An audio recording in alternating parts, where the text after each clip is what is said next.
Assalamualaikum warahmatullahi wabarakatuh. Selamat pagi dan salam sejahtera untuk kita semua. Perkenalkan, saya atas nama Taslim Makatita, SPD MPD, dosen tetap Program Studi Pendidikan Bahasa dan Sastra Indonesia, jurusan Pendidikan Bahasa STKP Gotong Royong Masohi dengan NIDN 1218088703 dan atau NUPTK 2147765666131133. Dengan penuh komitmen terhadap pengembangan pendidikan tinggi di Indonesia, izinkan saya menyampaikan pernyataan diri dosen atau PDD dalam rangka unjuk kerja di Dharma Perguruan Tinggi pada bidang pengajaran. Video ini merupakan bagian dari proses sertifikasi dosen gelombang 1 tahun 2026 yang diselenggarakan oleh Kementerian Pendidikan, Sains dan Teknologi. Pada kesempatan ini, saya akan memaparkan salah satu mata kuliah yang saya ampu, yaitu mata kuliah Morfologi Bahasa Indonesia. Saya mengajar mata kuliah ini sejak tahun 2017. Sampai sekarang dengan beban studi sebesar 3 SKS diperuntukkan untuk mahasiswa semester 5. Mata kuliah ini termasuk dalam kelompok mata kuliah wajib program studi dan bertujuan untuk membekali mahasiswa dengan kompetensi teoritis dan teknis di bidang bahasa dan sastra Indonesia.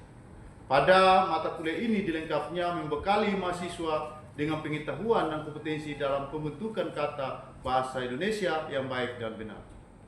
Proses pembelajaran dilaksanakan secara tatap muka di ruang kelas dengan pendekatan student-centric learning, metode tanya jawab dan diskusi yang meningkatkan keaktifan mahasiswa dalam membangun pemahaman. Perkuliahan berlangsung selama 16 minggu atau 16 kali pertemuan sesuai dengan kalender akademik dan dirancang untuk mendukung capaian pembelajaran lulusan atau CPL dan capaian pembelajaran mata kuliah atau CPMK. Seluruh materi dapat diakses melalui grup WA kelas. Integrasi capaian pembelajaran lulusan atau CPL adalah mampu menguasai konsep teori, prinsip dan perkembangan ilmu bahasa Indonesia, sastra Indonesia, linguistik, serta pembelajaran bahasa dan sastra Indonesia sebagai dasar pengembangan profesi pendidikan. Untuk capaian pembelajaran mata kuliah atau CPMK ini, setelah diterapkannya, mahasiswa diharapkan: 1. Mahasiswa mampu menjelaskan batasan morfologi dan kedudukan morfologi dalam linguistik. 2. Cakupan morfologi. 3. Proses identifikasi morfem. 4. Mengenali dan memahami klasifikasi morfem. 5. Proses morfologi bahasa Indonesia. 6. Memahami hakikat kata. 7. Proses morfofonemik bahasa Indonesia dan bahasa Melayu Ambon. 8. Membandingkan morfologi bahasa Indonesia dan bahasa Melayu Ambon. 9. Menyusun bahan ajar morfologi bahasa Indonesia. Untuk penilaian atau sering kita sebut asesmen, yaitu 1. Kehadiran 20%, tugas kelompok dan presentasi 30%, ujian tengah semester atau UTS 20%, ujian akhir semester atau UAS 30%. Untuk penilaian dilakukan dengan rubrik agar objektif dan akuntabel dengan perintah nilai sebagai berikut: 85-100 dengan kategori sangat baik atau A, 70-84 dengan kategori baik atau B, 55-69 dengan kategori cukup atau C, 40-54 dengan kategori kurang atau D, 0-39 dengan kategori sangat kurang atau dikatakan dengan E. Dan terakhir, demikian pernyataan ini saya sampaikan sebagai bagian dari proses sertifikasi dosen pada tahun 2026. Untuk tahap selanjutnya, silakan menyaksikan video pembelajaran pada mata kuliah Morfologi Bahasa Indonesia dan tentunya selamat menyaksikan.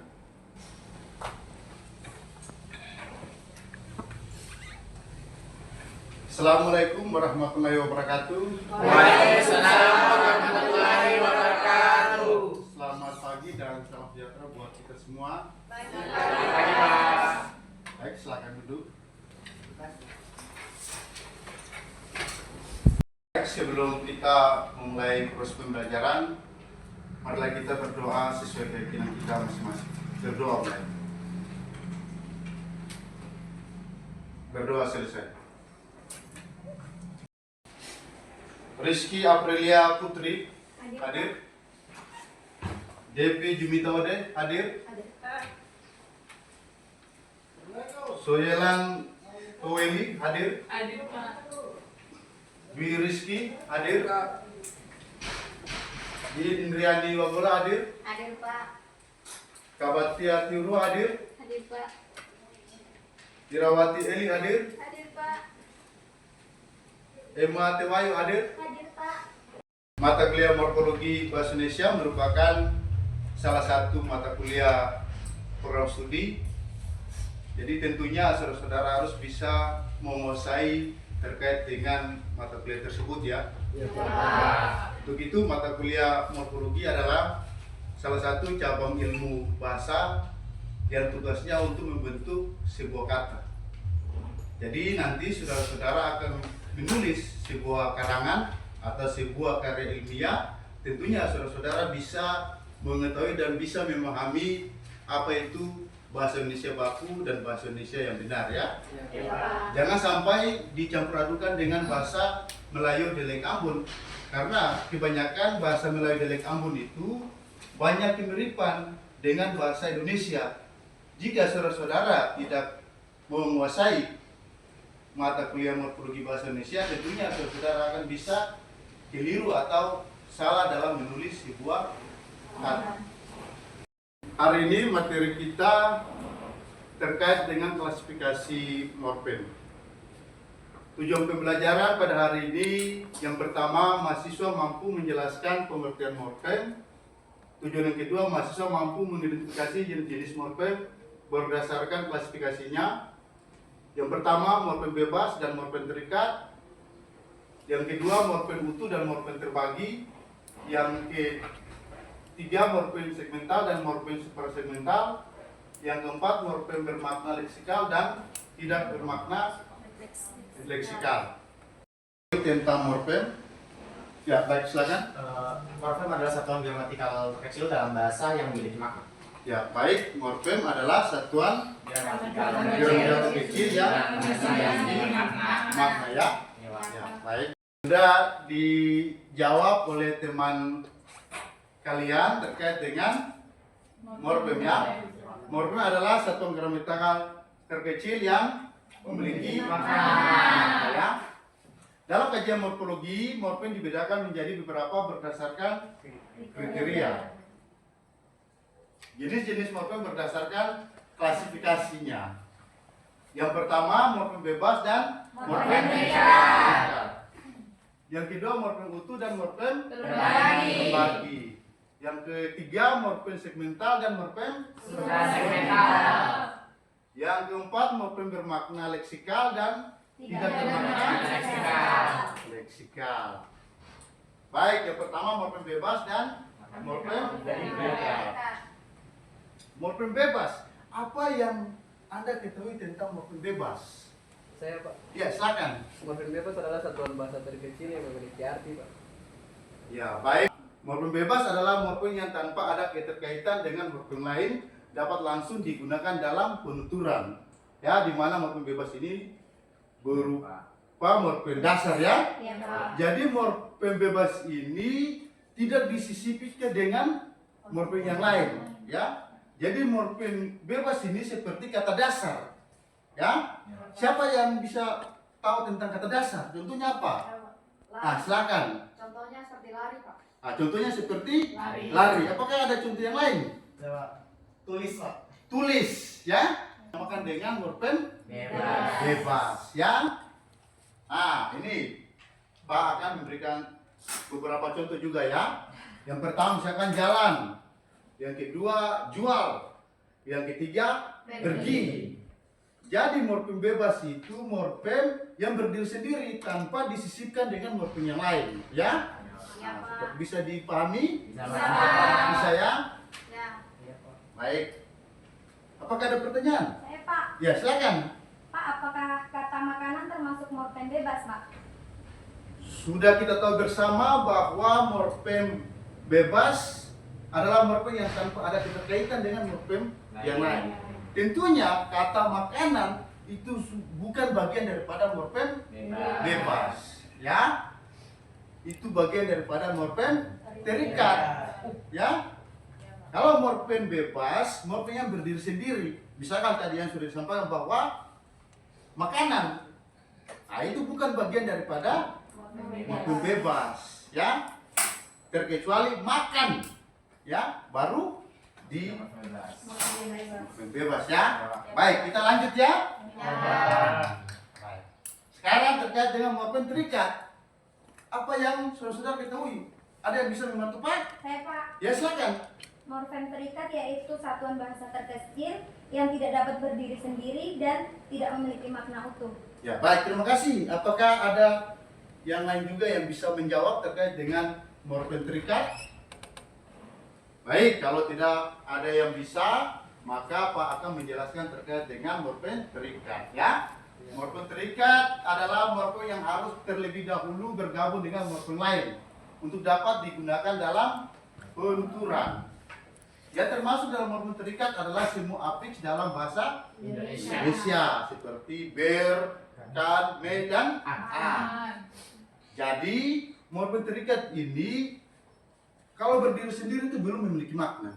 Ya, contohnya kata ber, ber kan tidak memiliki makna. Untuk bisa memiliki makna harusnya apa? Ditambahkan kata Harus digabungkan dengan morfem dasar. morfem lain seperti morfem bebas. Ya, contohnya kata Bermain. kata jalan digabungkan dengan ber sehingga menjadi berjalan. Ya. Ya Pak. Jadi morfem terikat ini harus bisa digabungkan dengan morfem yang lain. Kalau tidak menggabungkan, maka morfem tersebut tidak memiliki makna. Ya? Baik, kita lanjut ya. Iya, Pak. Nah, ada beberapa contoh juga ya. Misalkan kata ambilkan. Ya. Katakan terlebih dahulu digabungkan dengan morfem ambil sehingga ambilkan, ya. Juga bisa digabungkan juga dengan kata mengambilkan. Nah, seperti itu. Misalkan contoh yang kedua juga membaca. Kalau misalkan belum digabungkan dengan baca, maka tidak memiliki Makna. makna. Sehingga harus Gabungan. digabungkan ya. Ya Pak. Lanjut ya. Iya, Pak. Ya sekarang morfem utuh dan morfem Terbagi. terbagi. Apa yang Anda ketahui tentang morfem utuh? Ada yang bisa jawab? Ya silakan. Jadi dari namanya saja morfem utuh, jadi itu dia tuh secara fisik merupakan satu kesatuan Pak, Merupakan satu. satu kesatuan. Jadi unsur-unsur atau bagian-bagian pembentuknya itu bersambung dan tidak disisipi oleh morfem lain. Ya baik. Morfem utuh adalah morfem yang secara fisik merupakan satu kesatuan yang utuh. Yang termasuk morfem utuh yaitu semua morfem dasar baik bebas maupun terikat. Ya. Jadi morfem utuh ini di dalamnya ada morfem bebas dan morfem Terikat. terikat. Contohnya seperti apa? Kata apa? Kata makan, kata tadi yang itu Nah, bisa kata makan. Bisa juga kata makanan. Bisa juga kata memakan. Itu juga semuanya termasuk di dalam morfem Betul. morfem utuh ya. Baik, kita lanjut. Kemudian morfem terbagi. Ya, silakan. Morfem terbagi adalah morfem yang perwujudannya terpisah, Pak. Morfem yang Perwujudannya terpisah. terwujudnya terpisah. Ada yang lain juga yang bisa menjawab? Saya, Pak. Ya, silakan. Apa morfem ini tuh beda dari morfem utuh. Kalau morfem morfem terbagi tuh dia disisipi morfem lain Pak di tengah-tengah. Disisipi dengan morfem lain. Terima kasih ya, jawaban yang cukup baik ya. Terima kasih banyak. Morfem terbagi adalah morfem yang secara fisik terbagi atau disisipi oleh morfem lain. Yang termasuk morfem terbagi yaitu semua afiks, gabungan atau Konflik. konfiks. Ya. Contohnya, yang pertama kesatuan. Kata dasarnya adalah satu. Karena disisipi oleh awalan dan akhiran sehingga menjadi kesatuan. Kemudian contoh yang kedua, perbuatan. Kata dasarnya adalah buat. Digabungkan atau disisipkan oleh awalan per dan akhiran an sehingga menjadi perbuatan. Ada yang lain juga? Nah, silakan. Memasukkan, Pak. Memasukkan. Ya, kata dasarnya adalah masuk. Ya, berarti awalan me Dan akhiran kan. akhiran kan sehingga menjadi Memasukkan. memasukkan. Ada yang lain juga? Ada Pak. Ya, silakan. Mempermainkan. Mempermainkan. Kata dasarnya adalah main.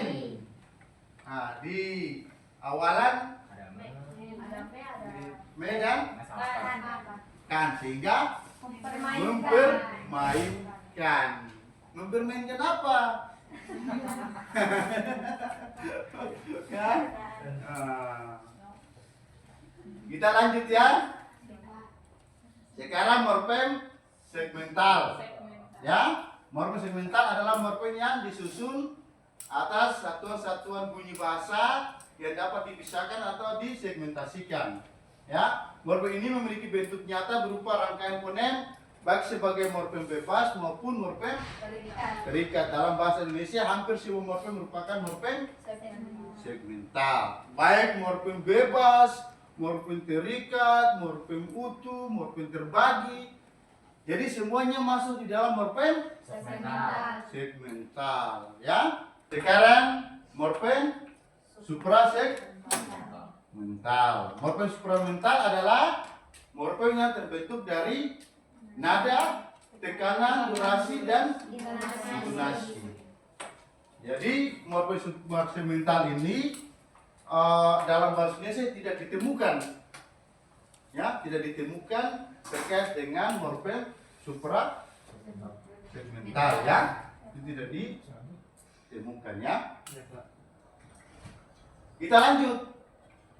Morfem bermakna leksikal. Sekarang terkait dengan morfem bermakna Leksikal.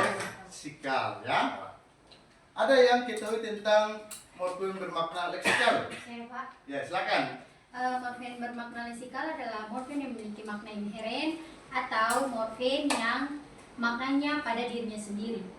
Ya, baik, terima kasih atas jawabannya, jawaban yang cukup menarik, ya. Mungkin ada yang lain? Jadi morfem bermakna leksikal adalah morfem yang di dalam dirinya secara intern telah memiliki makna. semua morfem dasar bebas termasuk dalam morfem bermakna leksikal, ya. Jadi morfem ini tidak digabungkan dengan morfem lain, ya. Tidak digabungkan. Kalau sudah digabungkan dengan morfem ini, maka bukan lagi morfem bermakna leksikal, ya. Nah, jadi morfem bermakna leksikal ini seperti kata makan, yaitu morfem bermakna leksikal. Kalau sudah makanan, maka bukan lagi morfem bermakna leksikal, ya. Karena apa? Kenapa sampai tidak lagi morfem bermakna leksikal kata makanan? Karena sudah ditanggapi morfem lain, Pak. Ya, karena sudah disisipi dengan morfem Lain. yang lain, ya. Ya, Pak. Ada yang bisa memberikan contoh morfem bermakna leksikal lain daripada kata yang tadi? Beli Pak. Beli. Kata Beli. beli, ya. Ya, Pak. Berarti tidak digabungkan. Kata beli merupakan bagian daripada kata dasar, ya. Tidak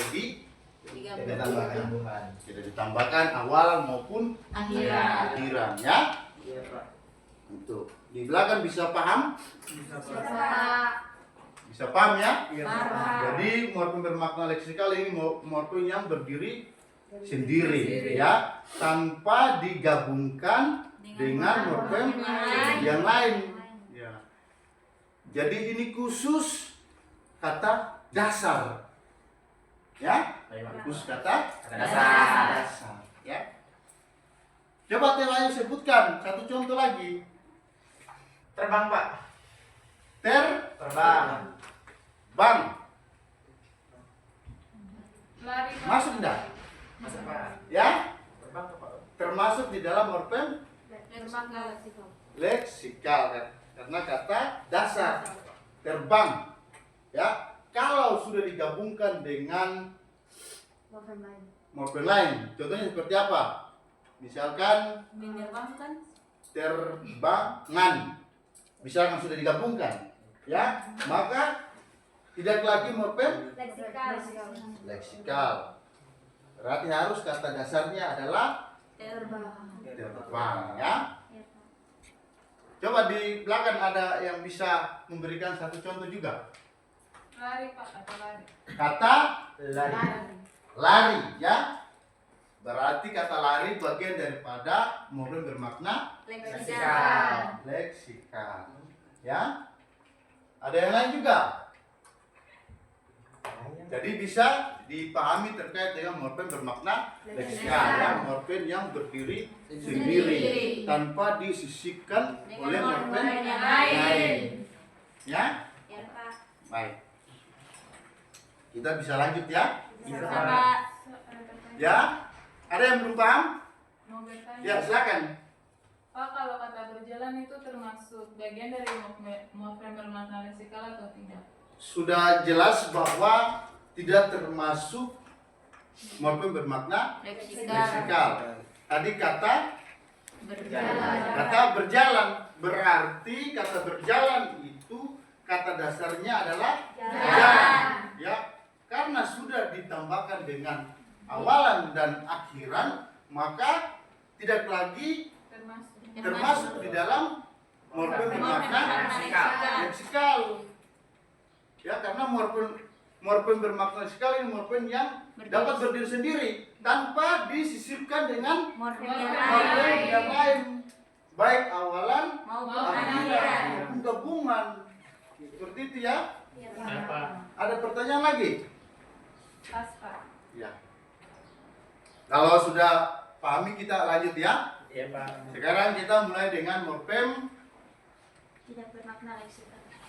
morfem tidak bermakna leksikal. Ya. Morfem tidak bermakna leksikal adalah morfem yang tidak mempunyai makna apa-apa pada dirinya sendiri. Jadi morfem tidak bermakna leksikal ini jika tidak digabungkan dengan morfem yang lain, maka sudah tentu bahwa tidak memiliki makna. Ya. Jadi morfem ini baru mempunyai makna jika digabungkan dengan morfem lain dalam suatu proses morfologi. Ya. Jadi kalau morfem tidak bermakna leksikal ini apabila tidak digabungkan dengan morfem lain seperti morfem bebas, maka kata tersebut tidak bisa memiliki makna. Ya. Contohnya kata apa? Me. Ya. Wala me atau akhiran an. Ya. Kalau dalam ilmu semantik kata tersebut tidak memiliki makna. Ya. Atau memiliki makna. Coba akhiran me. Me artinya apa? Tidak ada Atau makna. maknanya apa? Tidak ada. Atau an. Tidak ada makna ya. Sehingga morfem tersebut harus digabungkan dengan morfem lain seperti morfem bebas. Kata dasarnya digabungkan dengan morfem tidak bermakna leksikal seperti yang tadi misalkan me. Kata me digabungkan dengan makan jadi me makan. Baru bisa Ada maknanya. memiliki makna. Ya. Jadi semua morfem tidak bermakna leksikal ini jika tidak digabungkan maka tidak bisa menghasilkan makna. Ya? Baik, Pak, masih yang belum pahami terkait dengan morfem tidak bermakna leksikal. Sudah paham ya? Sudah paham ya? Di belakang bisa paham terkait dengan morfem tidak bermakna leksikal. Bisa paham ya? Jadi morfem tidak bermakna leksikal itu morfem yang harusnya digabung dengan morfem yang lain, baru bisa menghasilkan makna. Ya, kayak gitu. Ya, sudah beberapa morfem yang sudah dijelaskan, maka marilah kita sama-sama menyimpulkan terkait dengan klasifikasi morfem ya. Jadi yang pertama terkait dengan morfem bebas dan morfem berikat. Ya, kemudian yang kedua morfem utuh dan morfem terbagi. Yang ketiga morfem segmental dan morfem suprasegmental ya. Yang keempat morfem bermakna leksikal dan bermakna leksikal ya. Jadi sudah dipahami tadi ya terkait dengan beberapa atau klasifikasi morfem yang Pak sudah tadi sampaikan ya.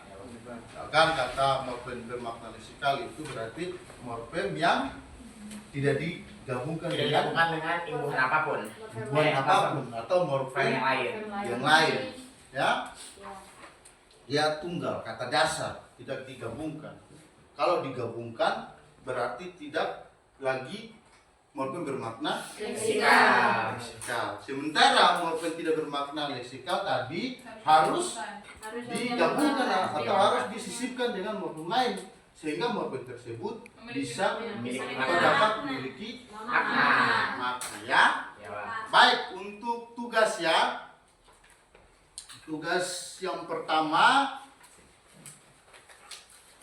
sesuai dengan materi terkait dengan klasifikasi morfem, maka saudara-saudara sekalian akan menyusun ringkasan ya, menyusun ringkasan tentang klasifikasi morfem ya. Ingat bahwa contoh yang nanti dalam tugas tersebut contoh berbeda dengan yang sudah Pak sampaikan, mencari contoh-contoh yang lain ya. Baik, untuk pertemuan hari ini sampai di sini. Untuk pertemuan selanjutnya terkait dengan pertemuan kelima, nanti materi kita tentang proses morfologi bahasa Indonesia, kemudian fungsi proses morfologi bahasa Indonesia. Ya. Jadi nanti catatan-catatan yang sudah ada itu sampai di rumah sering baca. Ya. Sehingga nanti ketika UTS atau UAS saudara-saudara bisa mengisi jawaban. Karena nanti pertanyaan-pertanyaan yang materi-materi yang sering Pak sampaikan itu nanti semuanya ada di dalam lembar ujian. Ya? Baik. Demikian materi pada hari ini. Saya mengucapkan wabillahi taufiq wal hidayah. Wassalamualaikum warahmatullahi wabarakatuh. Demikian pernyataan diri saya dalam pelaksanaan pembelajaran mata kuliah morfologi bahasa Indonesia sebagai bagian dari tugas dan tanggung jawab dan Tridharma perguruan tinggi. Saya meyakini proses pembelajaran dirancang secara sistematis melalui pendekatan student centered learning dan tanya jawab serta berorientasi pada capaian CPL dan CPMK merupakan langkah penting dalam mencetak lulusan yang profesional, adaptif, dan siap menghadapi tantangan di tengah-tengah masyarakat. Saya berharap seluruh proses pembelajaran yang telah saya jalankan dapat memberikan kontribusi nyata bagi pengembangan kompetensi mahasiswa sekaligus dapat menjadi bagian dari upaya peningkatan mutu pendidikan tinggi di Indonesia. Terima kasih atas perhatiannya. Wassalamualaikum warahmatullahi wabarakatuh. Selamat pagi dan salam sejahtera untuk kita semua.